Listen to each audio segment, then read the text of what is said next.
Hoy estamos con María Fon, quien va a hablar un poco sobre su primera publicación, Blue Tragedy, o el panfleto del gatito negro. ¿Cómo estás, María? Buenas, bastante bien en realidad. Como les comentaba, ha sido un día muy ajetreado y Blue Tragedy significa el inicio de muchas cosas. También significó el inicio de una editorial que una compañera está abriendo, es la editorial La Otra Voz, editorial feminista. Y todas las personas que participamos en el proceso de este poemario fue como que una especie de conjunto de primeras veces para todos, para la ilustradora, para el editor, para mí, para la persona que hizo la producción. Entonces, sí, es como que una especie de, no sé, de hijo, un feto, algo así. Déjame empezar por el final o por la pregunta que se suele hacer al final de las entrevistas. ¿En qué proyecto o proyectos vienes trabajando actualmente? Estoy ahorita en bastantes proyectos, pero los que ya estoy como que culminando para este año es una novela corta sobre el tema de las mujeres en la historia del Perú. Y el otro que es un compilatorio sobre mujeres que viajan solas y que son feministas y que han remarcado, digamos, en lo que es el ámbito político, en lo que es el ámbito académico y en lo que es el ámbito de lo que es lo social. Yendo de fondo al poemario, a mí me llama la atención particularmente por el título, ¿no? Blue Tragedy o el panfleto del gatito negro. ¿Nos podrías explicar más o menos cuál es la relación del título con el contenido del poemario que, dicho sea de paso, no he logrado encontrar o rastrear en ninguno de los versos? Eh, bueno, lo que pasa es que en un inicio el poemario comenzó a gestarse en el 2016, después de un encuentro de mujeres que pude ir en Uruguay, y cuando regresé tenía la intención de hacer un poemario que sea íntimamente feminista. Pero por cosas de la vida me di cuenta que eso que estaba haciendo era un panfleto, o sea, yo lo sentía como un panfleto. Entonces me di cuenta, ¿cómo hago para poder hacer como que un poemario que lleve, o sea, que hable sobre el activismo que he estado viviendo, el activismo que vivimos las mujeres, pero que también hable sobre la humanidad que tenemos todas las mujeres que estamos en esto, ¿no? Entonces, por eso le puse al final, o el panfleto del gatito negro, porque al final espero no que haya habido una modificación grande entre ese panfleto que surgió en el 2016 y el poemario que está ahora, ¿no? Y Blue Tragedy lo puse como tema principal porque, bueno, blue en inglés es como melancolía, se asocia mucho con la tristeza, y tragedy, bueno, es tragedia, ¿no? Entonces es como tragedia en azul. Para mí todos los poemas, desde el comienzo hasta el final, están mucho marcados por esto que es el paso el cerrar etapas, cerrar muchas etapas de repente de la juventud no sé si no adultez, pero juventud, de la adolescencia a la juventud, una cosa así. Y le puse al final el subtítulo que muchas personas me dijeron que no debía ponerlo, pero yo considero que sí, porque o el panfleto del gatito negro era porque en la primera sección se llama Brujas, y es la primera sección que es como que con lo que nació todo, ¿no? Brujas están íntimamente ligados al lado digamos, más feminista del poemario. Y panfleto porque yo sentía y sabía, digamos, que como diciendo, cualquier persona que lo lea sabiendo que esta persona es feminista y que se llama Brujas va a decir, ah, esto es un panfleto. Entonces, como burlándome un poco de eso, le puse ese título. Y el gatito negro porque las brujas siempre van con su gatito, ¿no? Entonces, por eso era más o menos. Incluso en el libro, como que al final acaba con un gato, ¿no? Entonces, como por ahí iba la idea. Justamente quería que me expliques un poco sobre la estructura del poemario. Empieza con Brujas, continúa con Maybe, que es una exploración un poco de la sexualidad lésbica, podríamos decirlo así. Y finalmente termina con Fetos, ¿no? Tiene una estructura tripartita. ¿Por qué escogiste esta estructura? De alguna manera, ¿qué significa cada una de ellas? En, en realidad es como que para mí, voy a comenzar del final para adelante, porque digamos que la estructura en un comienzo iba a ser comenzando con Feto, después con Maybe y después con Brujas, porque era como un avance. Digamos que Feto significa toda esa etapa de, yo lo siento muy adolescente, o es lo que yo intenté representar, porque en Fetos se habla acerca del final de la pubertad, se habla acerca del final, las primeras veces, las primeras relaciones, se habla acerca de también un Mr. Piggy al que se le, digamos, se le está dedicando el poema y todo esto, que representa mucho esto de como si fuera una especie de Dios. Entonces, todo lo que era Fetos es como el final de la adolescencia. Y Maybe es la parte erótica, que yo realmente lo asociaba mucho con todo el contexto. Y no, yo no consideraría que Maybe es solamente lésbico, porque en Me gusta masturbarme se habla de varios tipos de sexualidades, ¿no? Entonces es como que es un fluctuante, ¿no? Le di más énfasis por la ilustración que marca esa sección a la parte lésbica, porque es como que la que moldeaba como esta sección, pero Me gusta masturbarme como que juego un poco con estas cosas, ¿no? Y Brujas, al final decidí ponerlo al comienzo porque me pareció que era más potente, desde mi perspectiva. Consideré, o sea, digamos que la línea inicial era esa, pero dije, no, considero que si tú comienzas leyendo Fetos, como que podría ser un poquito aburrido, o de repente no podría seguir el hilo del título del poemario. Entonces, si comenzabas con Brujas, yo sentía que como que asociabas más rápido con esto del panfleto y el gatito, era como que más fácil de entender el título, ¿no? Algo así. Me comentabas que te costó mucho el hecho de asociar pensamiento político, en ese caso del movimiento feminista, con la poesía, ¿no? Mi pregunta es, ¿cómo lograste obtener, eh, porque son buenos los poemas que he leído que tienen ese corte, cómo lograste obtener buenos resultados de esta amalgama tan rara a veces que es lo político o el ideario político con el arte?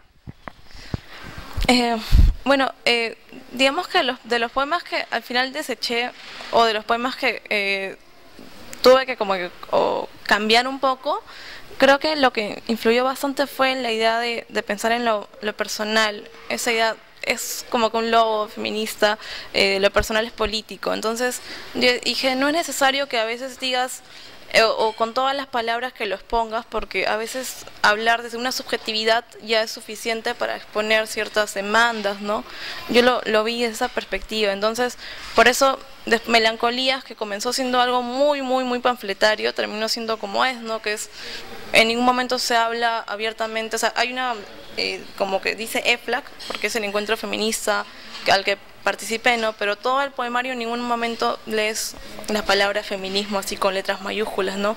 Que sí, en algún momento me hubiera gustado ponerla, pero yo sentí que como que se daban... Ajá, que estaba como que sobreentendido, ¿no? Y otra cosa es que yo no creo que haya un movimiento feminista, hay movimientos, hay, digamos, espacios feministas, estamos todos transitando y hay como que una multiplicidad de espacios, ¿no? Actualmente.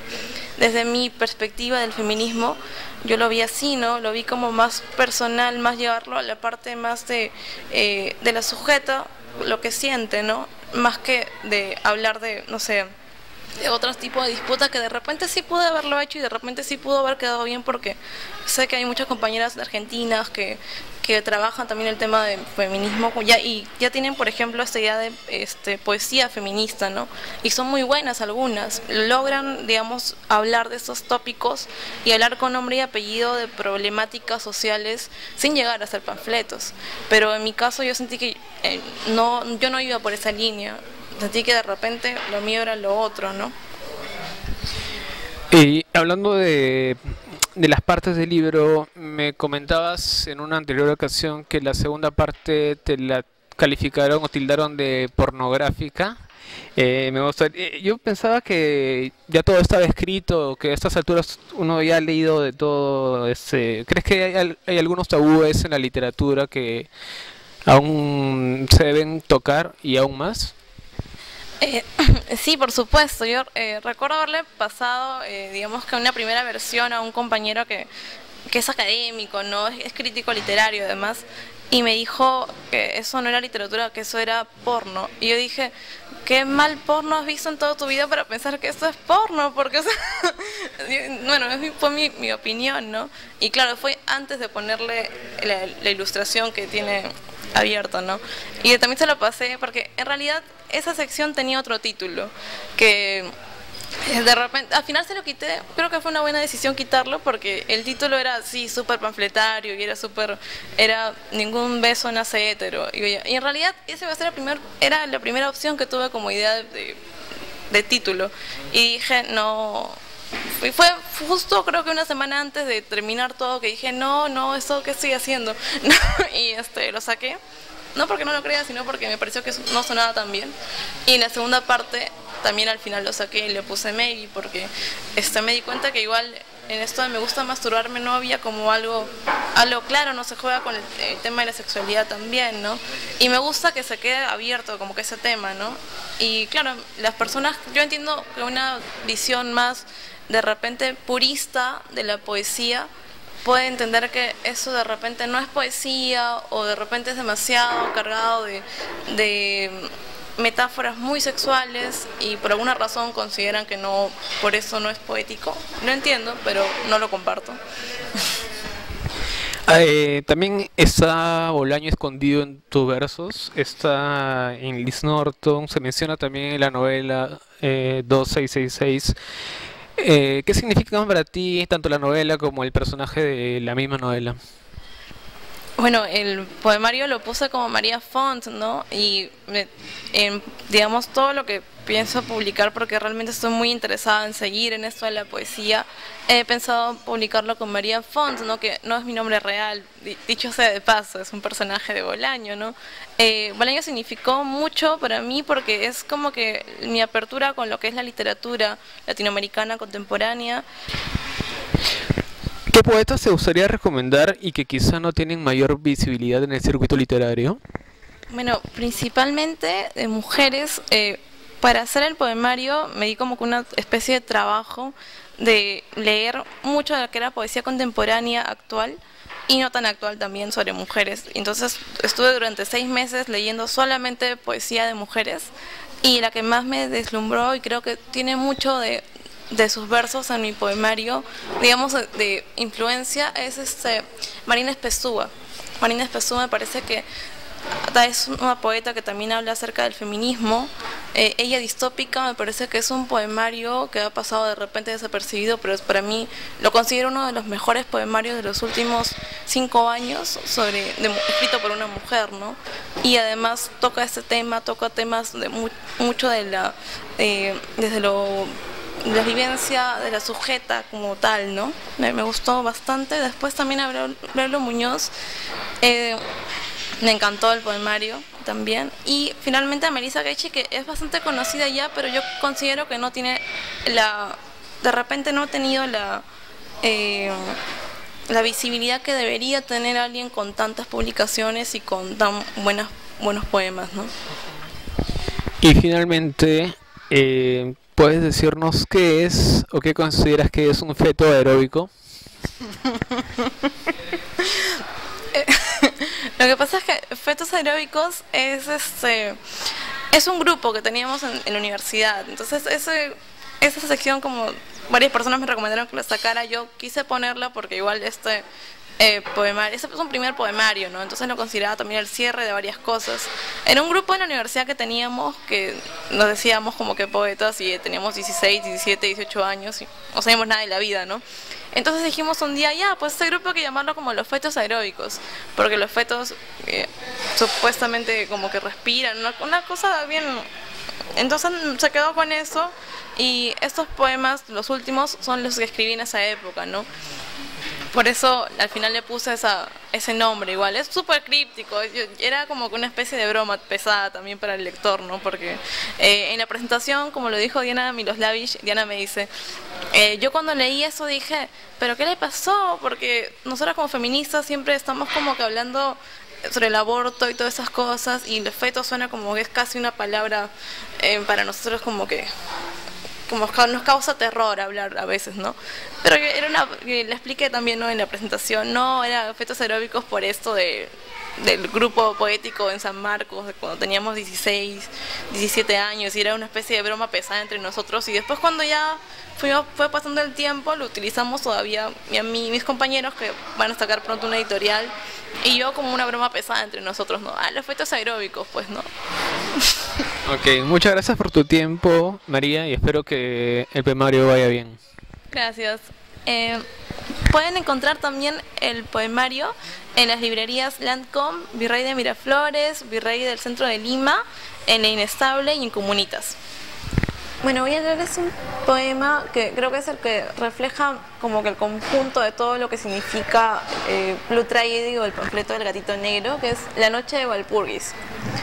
Nos quedamos los tres arrodillados sobre los pergaminos de Urdanibia, como en el inicio. Antes de la creación de nuestras piernas, se sabía que todo terminaría así. 6 ojos mascando cassette antiguos para, entre las sombras de los fotogramas, encontrar la torpeza del presente. Y me tomaste de la mano esperando que Catalina no nos viera y dijiste, las brujas todavía nos aclaman, lo imposible no se acabará entre su pluma, Delia. Delia, las brujas te esperan con el monigote despeinado sentado en medio de la hoguera. Las brujas del oeste, norte, sur y Países Bajos, que bien podrían ser nuestros países o los de los otros que pudieron ser nosotros. Las brujas del oeste, norte, sur y las que caminan cojeando desde las praderas de las fosas del desencanto. Las brujas sangrantes con las que terminabas botellas enteras de vino sin chistar. Las que te miraron con desprecio mientras sostenías el crucifijo con la mano izquierda. Las brujas de las blusas celestes y las piernas manchadas por primera vez. Las que escupieron tu nombre en medio de las olas crecientes de la bahía de las desquiciadas. Las brujas del norte, sur y oeste. Las brujas del destierro y las que aún no terminan de lamer la sangre de los no nacidos. Delia te dijo, el final se acerca. Soy culpable, dijiste. La madrugada del 18 de diciembre, le entregué mis ojos envueltos en papeles que fueron en realidad los mapas del landing. Le serví mis piernas entre un festín de cuervos, mientras el rostro de Patty, Catalina y Emilia se reflejaba en sus pupilas. Y soy culpable, camaradas, porque la noche del 18 de diciembre dije, he caído. Me eché de espaldas, mientras su cabeza me decía sobre mi pecho que debía aguantar. Soy culpable, porque tuve al enemigo atrapado entre mi pelvis y lo dejé ir. Las navajas se perdieron entre las voces que me pedían nuestra liberación. Y soy culpable, porque me entregué al señor homúnculo cuando el cielo aún no era cielo. Guillotina, caldazo, bomba, espada, las noches de los colegios del Lince, los arenales de Villa El Salvador, la madrugada del aeropuerto de Nuevo México y los pasaportes falsos, la falsa lactancia, My Love, I Still Miss You, y el bicho insolente que se construyó un nicho entre tus bajos vellos.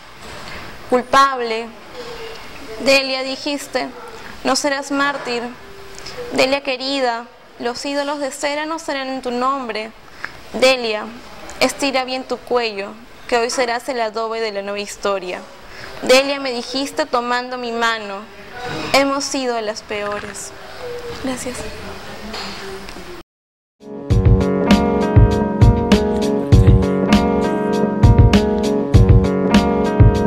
Hoy desperté y de nuevo yo miré la caja de mis sueños una y otra vez como el álbum de fotografías. Yo quiero ser mejor persona.